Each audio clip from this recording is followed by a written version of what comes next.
times I'll say, hey, I don't feel good about this, so I wish we wouldn't do it. Mm-hmm. And at other times I'll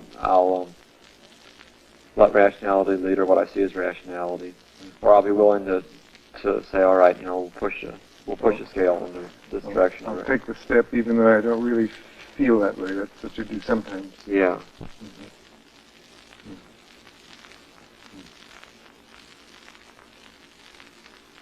You think that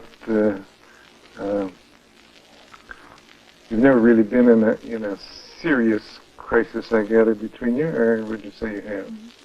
I don't think there's ever been too serious a problem, but I feel sometimes, I can think of one occasion in particular when we went on a trip with some friends, and I was just annoying John all day, not purposely, but just kind of feeling crabby on my part. And at the end of the day, he came out, I knew he was mad at me. He started acting kind of cool. And then when we finally got a chance to talk about it, he said, listen, I want to go away for a week and not see you.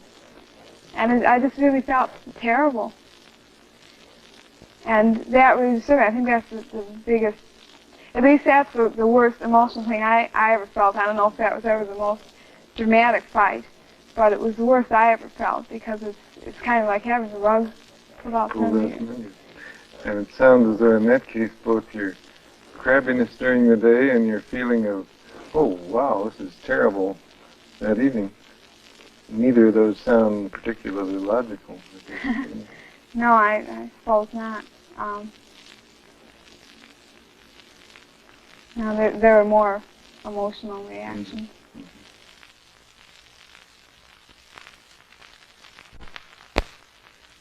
I found it very interesting to talk to Nancy and John. I was sorry that our time ran out without my having a chance to really bid them farewell. They certainly are a very modern young couple in many ways, I think. Here's a partnership that's lasted 2.5 years, but they've only been married for 6 months of that period. The marriage was upsetting only to John. He found it bumpier, as he said, to meet the role expectations of being a husband, and society expected things of him as a husband that they hadn't expected before. I was interested in his phrase that up to the time of their marriage, he felt they were choosing each other every day. And after marriage, the choice was made, which evidently bothered him some. One thing that certainly stood out was the fact that Nancy gives John an astonishing amount of freedom to have his own dates, to have affairs, and yet in some ways she feels confirmed, because after each of his dates and so on, he returns to her, making her feel that after all the alternatives, he still chooses her as the person that he wants to be with. However, we can't overlook the fact that she is hurt and jealous at times like that, even though her reason and her logic tell her that she shouldn't be. That's perfectly all right. John, who runs a little bit more on his feelings, can't give her as much freedom as she gives him. Logic doesn't rule in his world, and he constrains her in many more ways than she constrains him.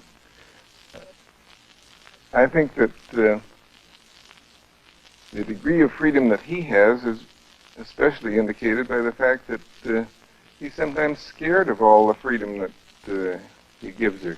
He wonders, is this really okay to do things like this? Or should I abide by a more conventional role? But then she tells him that's all right. They seem to be a compatible young couple, sharing an increasing number of interests and really appreciating each other. He likes her as kind of a balance wheel, and to some extent I think that's reciprocated. It's kind of a surprising reversal that in this case Nancy is the one who has the work ethic. She believes you should really be putting in your time usefully, and that he's the hedonist, and as she says, maybe he could even become a lazy bum, which troubles her somewhat. But I'd like to get to the main concern that I felt about this young couple, and that is Nancy's tendency to try to control and deny her feelings. Here's a young woman who weeps easily. I think you could tell from her appearance she's an emotional person. She gets hurt and jealous. She feels it was the worst day in her life when John said after she'd been kind of irritable all day that he guessed he would leave her for a week. And yet she tries to hide all this by putting reason and logic ahead of her feelings and emotions. She's a strong one for rational thinking. Logic is her way for solving problems, and she feels that all their difficulties can be resolved if they can be logical and reasonable about it. It even applies to the freedom that she gives to John. She thinks in her mind that that's the way it should be. She should give him complete freedom, so she does. And then she tries to suppress the hurt that she feels when he, for example, takes a girl out for 3 hours when really he could have taken her out for 2 of those 3 hours. She wasn't that busy all that time. In my judgment, and I'm sure my bias showed through in the interview, someday these denied feelings in her are going to cause difficulty in this partnership. They'll catch up with her. I don't know exactly how they'll come out. I don't have any idea about that. But when they do catch up with her, that's not going to be a very happy time for her, nor for him, nor for their relationship. There's one concluding statement that I would make. They said that they supported each other in their occupations and seemed to feel they were rather supportive. After the close of the interview, I learned what their occupations were, and I have their permission to tell you what they do. John, in spite of his perhaps rather lazy inclinations, teaches business and is involved in business affairs.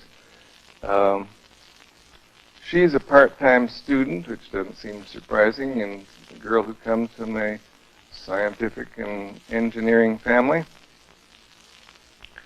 But she does her share to support the family and to pay for her education by putting in part-time as a topless go-go dancer. I don't know whether that gives you a jolt, but it gave me somewhat of a jolt to learn that. And the interesting thing is that that's with her husband's approval, because it's a far more lucrative occupation than any other job she could get. So perhaps that indicates more than anything that I could say that you can't stereotype people. They are unique beyond our wildest imagination, and each couple finds its own way of endeavoring to cope with life, sometimes successfully, sometimes not so successfully. And as I say, I think that this couple, though they have many things going for them, also have this one element that may cause them real difficulty in the future, unless she's able to recognize that her feelings are just as important as her ideas, and that rationality is not the answer to all problems, and she's got to enter into the relationship as a whole person, accepting both her feelings and her reasoning.